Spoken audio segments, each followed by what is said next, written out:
El día de hoy analizaremos temas importantes de la metodología jurídica, como es la lógica jurídica. La lógica jurídica puede referirse a cosas distintas, entre otras, es la idea de la lógica que tiene la función en el derecho como si fuese una ciencia auxiliar del derecho, o bien es un método específico aplicable a la investigación del derecho. El término también puede ser usado para identificar, distinguir una disciplina específica que se ocupe de la lógica. Y el derecho tiene una relación en sentido estricto. No se puede considerar una especie de género a la lógica, ya que tiene términos generales que hace referencia a la viabilidad y al alcance de la aplicación que se tiene de la misma lógica en el derecho.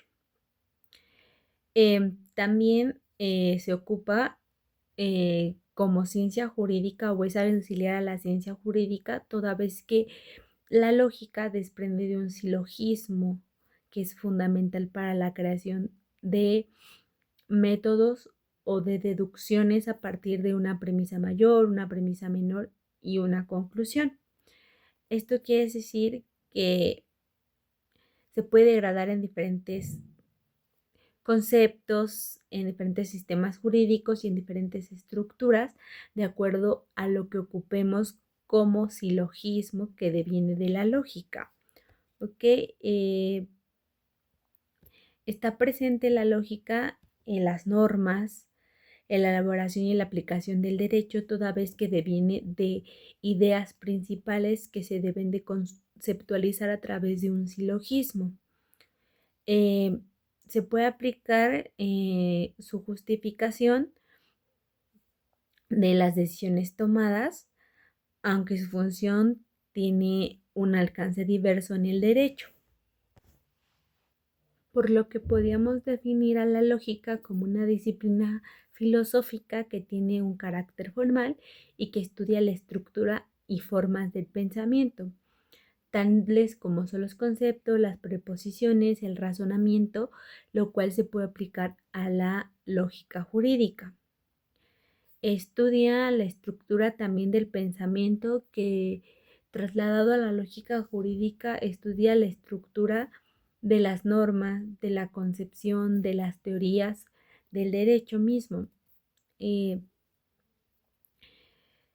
Hace referencia al pensamiento y al conocimiento especializado en una rama para deducir eh, con mayor precisión y conducirnos con la verdad. Otro tema importante también es el justnaturalismo. La percepción del justnaturalismo solo se ha restringido a la variante cercana al ámbito religioso, especialmente a la religión cristiano-católica. Pero sus antecedentes nos hablan desde Platón, Aristóteles, Cicerón, donde para el primero, para Aristóteles, lo justo es lo natural, es aquello que es justo por sí mismo, que hablamos de la naturaleza del ser, ¿no? Y que en consecuencia tiene todas sus partes. La misma fuerza, como lo es de la cuestión del ser y de lo tangible, independientemente de lo que parezca o no, justo naturalmente, que se contrapone a lo justo legalmente, referenciando por la estrategia como aquello que no es justo en sí, pero que se emplea para ser justo cuando está establecido por una ley o por una disposición de una autoridad. Esto quiere decir que es como lo que está moralmente correcto. Posteriormente, se consolidó la corriente del justnaturalismo a partir de los trabajos de los escritores como es Francisco Suárez, Hugo Grocio, Samuel Puffefort, John Locke, Jean-Jacques Rousseau, además de Immanuel Kant. Immanuel Kant es el principal expositor del justnaturalismo, para quienes las teorías del derecho natural y de los derechos naturales formaron parte integral del pensamiento teológico, moral, jurídico y político de su época. Estamos hablando alrededor del siglo XVI, XVII, donde la teoría tradicional del justnaturalismo propone una evaluación moral significativa que debe ser satisfecha antes de que una norma o sistema de normas puedan ser denominados como de derecho, lo que seguirá la tradición de la ley humana con relación a la ley divina, donde se mezcla la moral, los usos y costumbres, lo que está bien visto, pero se distingue de dicha teoría en cuanto a que los criterios se relacionan primordialmente con los procedimientos por los cuales las normas son promulgadas y aplicadas, y no tanto con el contenido de las normas en sí. Es más como el proceso que se lleva a cabo para la construcción de las normas. También en el caso de la teoría interpretativa de Ronald Dworkin, esto es la comprensión de la naturaleza jurídica del derecho, como de la determinación que el propio derecho exige de una norma jurídica específica a partir de una interpretación constructiva. Lo que habla es de cómo se interpreta el derecho a través de las normas y de lo que está naturalmente correcto. Lo que es evidente e independientemente de lo que se entienda por derecho natural y de su relación con el derecho positivo, el justnaturalismo usa un código binario. Esto quiere decir que existe una justicia legal entre una justicia natural, el derecho positivo entre el derecho natural. De alguna manera, esto es la característica estructural del justnaturalismo y en sentido mínimo puede ser considerado una constante identificativa. El esquema puede ser modificado en su contenido manteniéndose invariada su estructura. El esquema puede ser modificado por su contenido, por su estructura, por su funcionamiento. También puede ser modificado en el plano que esté el discurso en el que se coloca el esquema. Se habla de un ámbito moral y de un ámbito jurídico. Es en el plano en el que se va a estructurar el esquema del justnaturalismo. Lo que nos da como conclusión es que la impresión que se tiene del justnaturalismo es muy utópico, pues ve en el derecho existente que se tiene que cambiar. Sin embargo, el justnaturalismo es un defensor del derecho natural mismo, valga la redundancia, o sea, del derecho ya existente, de lo que está aceptado moralmente, por lo cual no asumirá sin necesidad una posición revolucionaria, pues se sabe que el derecho que puede ser injusto en algún aspecto es justo en muchos otros, y que generalmente las instituciones jurídicas son capaces de garantizar a algunos bienes primarios, como es el derecho a la vida, como es el derecho de la libertad, como es el derecho de un libre desarrollo, del derecho a la educación, entre otros derechos fundamentales, pues se sabe que el derecho puede ser injusto para algunos aspectos, como puede ser que no se puede tener libertad si uno le negó la libertad a alguien más, o no se puede tener una vida si uno privó de la vida a alguien más.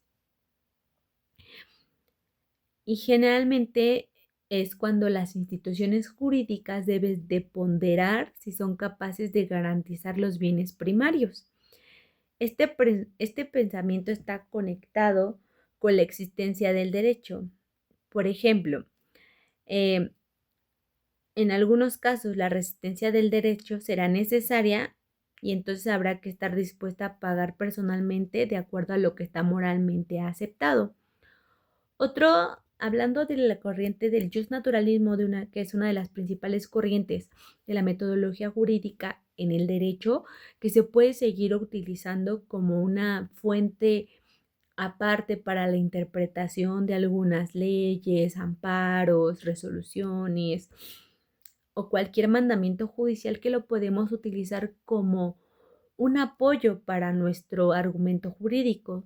También otra teoría muy importante del derecho es el positivismo. En la corriente del positivismo, también conocida como positivismo jurídico o normativismo, eh, es un poquito más conocida y más divulgada en el ámbito jurídico desde la década del siglo XX o de los 1900, cuando vino la revolución y hubo una era y un cambio de ideas. Desde entonces existe una tradición jurídica, especialmente se basa el concepto romano-germánico y canónico o la civil law, a partir del uso exagético de las fuentes formales, especialmente las normas jurídicas escritas. Ya no nos basamos a lo que está bien, a lo que es una ley de natural o lo que es una ley de la moral, ¿no? Ya nos vamos a una ley normativa. Aunque la expresión positivismo lato sensu suele describir a la vertiente del positivismo sociológico, nacido con Augusto Comte, uno de los principales expositores del positivismo en la segunda mitad del siglo XIX. O sea, estamos hablando que el positivismo, si bien es cierto, tiene su auge en el siglo XX, pero tiene antecedentes desde el siglo XIX. Donde se habla de un positivismo lógico presentado por los filósofos del Círculo de Viena, porque había una revolución en cuanto a las ideas. Eso estamos hablando de la década de 1920. La corriente del positivismo jurídico expresa o asume que es posible o recomendable tener una teoría del derecho descriptiva o conceptualmente moral neutral, o sea, no tener un partido a lo que está correctamente aceptado y a lo que no está correctamente aceptado, porque si no caemos en algunas contradicciones. La atención se centra sobre los hechos y convenciones sociales y el uso de un enfoque hermenéutico que destaca la perspectiva de quienes intervienen en la práctica del derecho. Para Hart, no establece el contenido del derecho en un solo mandato, sino más bien es una variedad de regla primaria dirigida a los ciudadanos y secundarias, es decir, ellas que emanan de la autoridad y que están dirigidas a identificar, modificar o aplicar las reglas primarias, o sea, lo que ya se había establecido moralmente, pero ya está por escrito. Además de los sistemas jurídicos contienen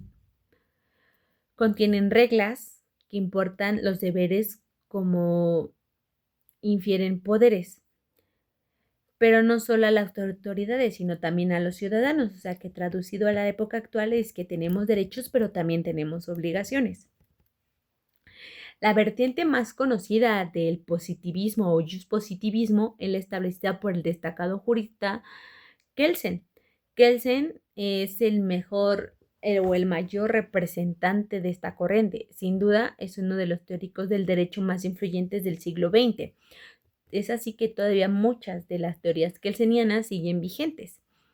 El pensamiento kelseniano o la teoría pura del derecho, que se publicó en 1934, quise decir que teoría debe de ser o estar, en sus palabras, enfocada solamente en el derecho y no mezclada, como lo había hecho en otras teorías del derecho, como la psicología, biología, ética y teología.